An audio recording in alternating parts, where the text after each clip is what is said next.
Y Ecuador, registro oficial 3 de diciembre de 2025. Hoy nos sumergimos en una serie de resoluciones que trazan un mapa del poder y las reglas del juego en el país. Totalmente. Vamos a ver de todo. Sí, veremos cómo se redibuja la Asamblea Nacional tras un referéndum y cómo nuevas normativas buscan proteger desde nuestros datos personales hasta el sistema financiero de las cooperativas. Y también el nacimiento de fundaciones ambientales y, por otro lado, el fin de otras. Exacto. Y bajaremos hasta el nivel de la calle para ver cómo un municipio se las ingenia para cobrar la tasa de basura y otro le pone reglas a los dueños de mascotas. Para terminar con un caso en la Corte Constitucional que nos recuerda qué pasa cuando la ley, simplemente no se cumple. Es el viaje completo de una norma, del Congreso a la acera. Arranquemos por lo más grande, lo que cambia el tablero político, los resultados del referéndum 2025.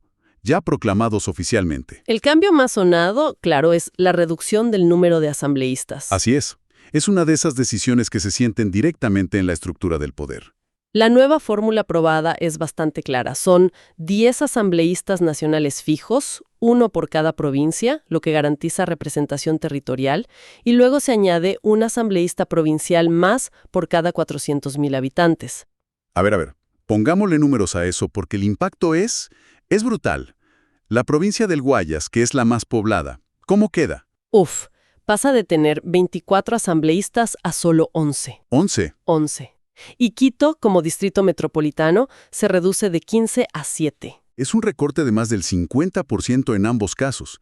Esto reconfigura por completo el peso político de las provincias más grandes en el legislativo. Totalmente. Aquí es donde me pregunto, más allá de la matemática, ¿cuál es el argumento de fondo? ¿Se vendió esto como una medida de austeridad, de eficiencia o hay otra cosa? Es una mezcla de todo eso, ¿no? El discurso público se centró mucho en la eficiencia y en reducir el gasto político. Un mensaje que, suele tener buena acogida. La idea de que menos es más. Exacto. Que un Congreso más pequeño será menos propenso a la parálisis y la fragmentación. Eso caló hondo. Sin embargo, hay otra lectura. La que no se dice tan abiertamente. Sí. Reducir el número de escaños puede dificultar que movimientos políticos más pequeños o locales logren representación. Se eleva la barrera de entrada. Justo. Políticamente, esto podría favorecer a los partidos más grandes y consolidados, llevando a una menor diversidad de voces en la Asamblea. Lo interesante que revelan los documentos es todo el proceso. Claro, el paso a paso. La propuesta original del Ejecutivo, el filtro de la Corte Constitucional que validó las preguntas y finalmente la convocatoria y los resultados. Es una clase práctica de cómo funciona la democracia directa, con todas sus complejidades. Y de la redefinición del poder político, pasamos a la redefinición de las reglas en el mundo digital y financiero, un tema que define nuestra era, la seguridad de la información. La Superintendencia de Protección de Datos Personales ha emitido una normativa sobre algo llamado interés legítimo. Suena bastante ambiguo, ¿verdad? Muchísimo.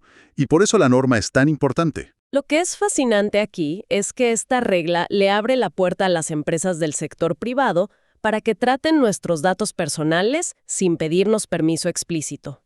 Espera, Esther, eso suena alarmante. ¿No es esa una puerta trasera peligrosa? Podría serlo. Decir que una empresa puede decidir que su interés es más importante que mi consentimiento suena a que la privacidad del ciudadano siempre va a perder. Sería una puerta trasera si no tuviera candados, y aquí es donde la norma intenta ponerlos. No es un cheque en blanco. Ok.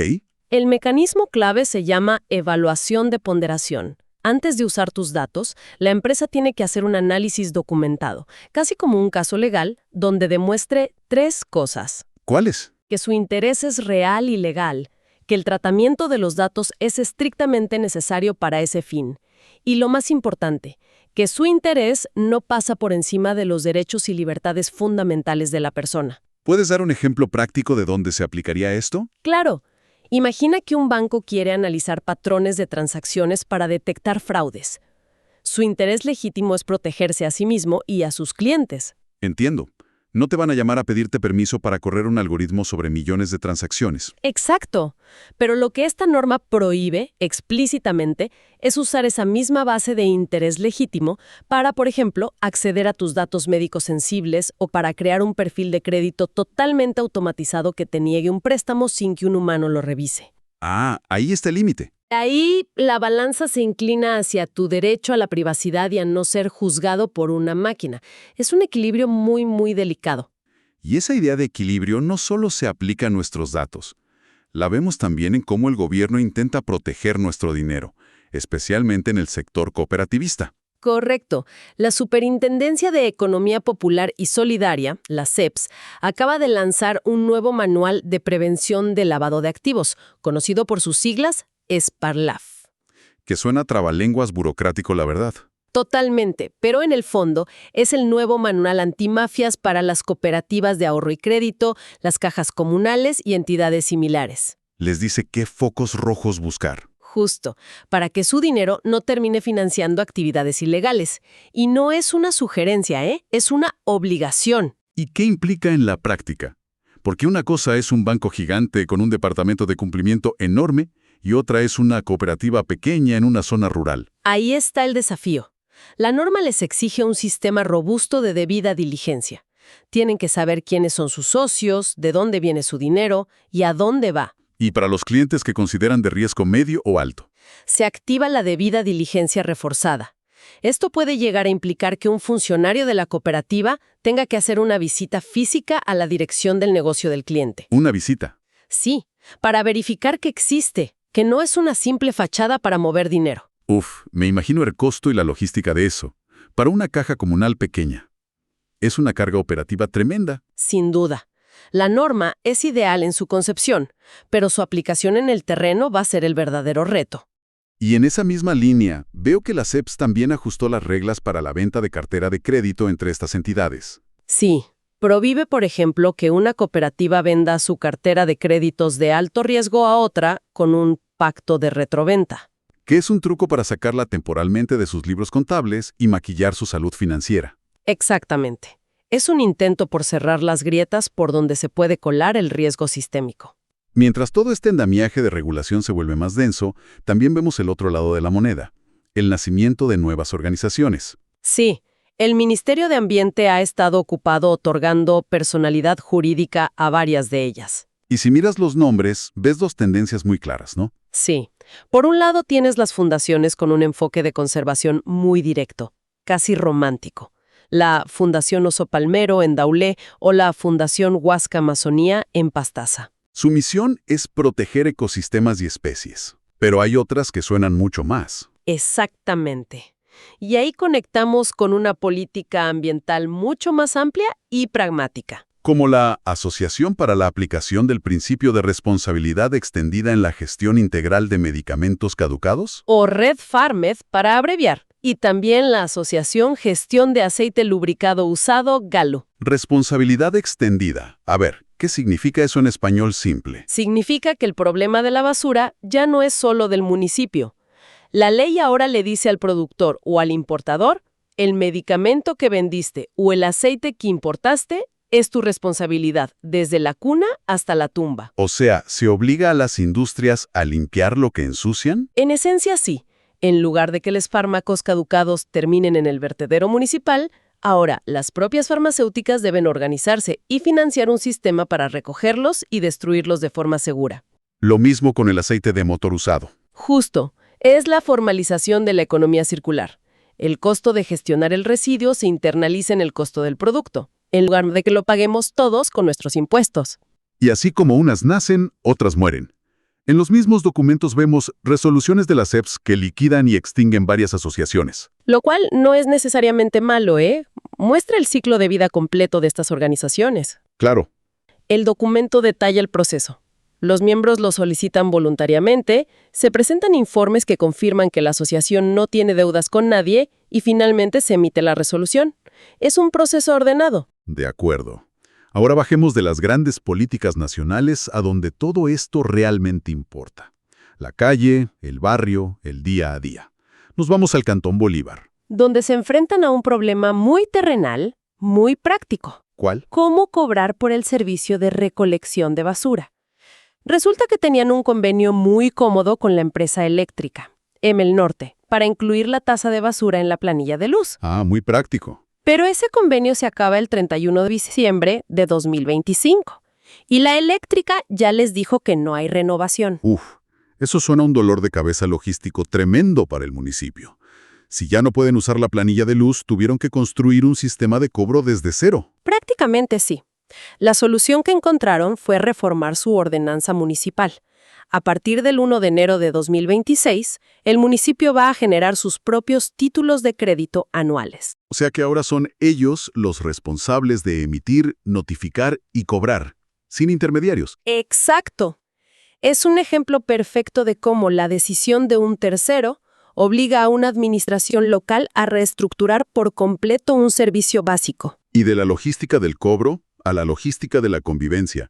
En el Cantón Playas, la reforma a la ordenanza sobre el uso del espacio público es muy específica y, la verdad, bastante relatable. Sí, aquí es donde la gobernanza se pone las botas y sale a la calle. ¿Qué dice? Lo deja clarísimo. Si tienes una mascota, tienes la obligación de recoger sus desechos en espacios públicos. Y si tienes un solar vacío, es tu responsabilidad mantenerlo limpio. Me encanta que en el mismo cuerpo de documentos donde se redefine el Congreso, hay un artículo dedicado a la gestión de residuos orgánicos de mascotas. Es la prueba de que la gobernanza lo cubre absolutamente todo. Ahora es oficial. Si tu perro hace lo suyo en un parque de playas, te toca a ti recogerlo. Ya no es una cuestión de cortesía, es una obligación con multa. Y la multa no es simbólica. Es el 2% de un salario básico unificado. Lo mismo para el dueño del solar abandonado. Son reglas que buscan impactar directamente en la calidad de vida. Pero esa misma ordenanza tiene una joya escondida. A ver. Contiene una medida de acción afirmativa muy concreta. Establece una exoneración del 50% en las tarifas por ocupación de espacios públicos, imagina un pequeño puesto de venta, para personas adultas mayores o con discapacidad. O sea, la Constitución Nacional llevada a la práctica en la Plaza del Pueblo. Exactamente. Es la Constitución hecha política pública de acera. Un principio grande de protección se traduce en un descuento muy real para un vendedor vulnerable en su día a día. Todo esto está muy bien. Nuevas reglas, más regulación. Pero, ¿qué pasa cuando las autoridades simplemente no hacen lo que la ley les ordena? ¿Hay algún mecanismo para hacerlos cumplir? Lo hay. Y la Corte Constitucional nos acaba de dar un ejemplo clarísimo con la sentencia del caso 1523-AN25. Es un caso de acción por incumplimiento, ¿cierto? Correcto. Un ciudadano demandó al gobierno autónomo descentralizado de Machala. ¿Por qué? Porque una ley de 2017, la ley COESCOP, le daba al municipio un plazo de 180 días para crear los reglamentos y estatutos de carrera para sus agentes civiles de tránsito. 180 días, 6 meses. Estamos hablando de las reglas que definen sus ascensos, salarios, estabilidad, todo. ¿Y qué hizo el municipio? Nada. Pasaron los meses y luego los años. La demanda se presenta porque, para 2023, todavía no habían cumplido. No puede ser. La Corte constata en su sentencia que el municipio finalmente emitió un reglamento, pero lo hizo el 16 de mayo de 2025. Casi 8 años después del plazo legal. Una demora monumental. Imagina, los agentes de tránsito de Machala estuvieron en un limbo legal por casi una década porque el municipio no hizo su tarea. Es increíble.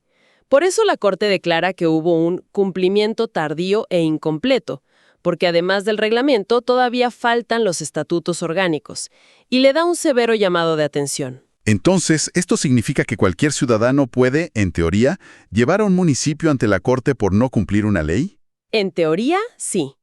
Esa es la fuerza de la acción por incumplimiento.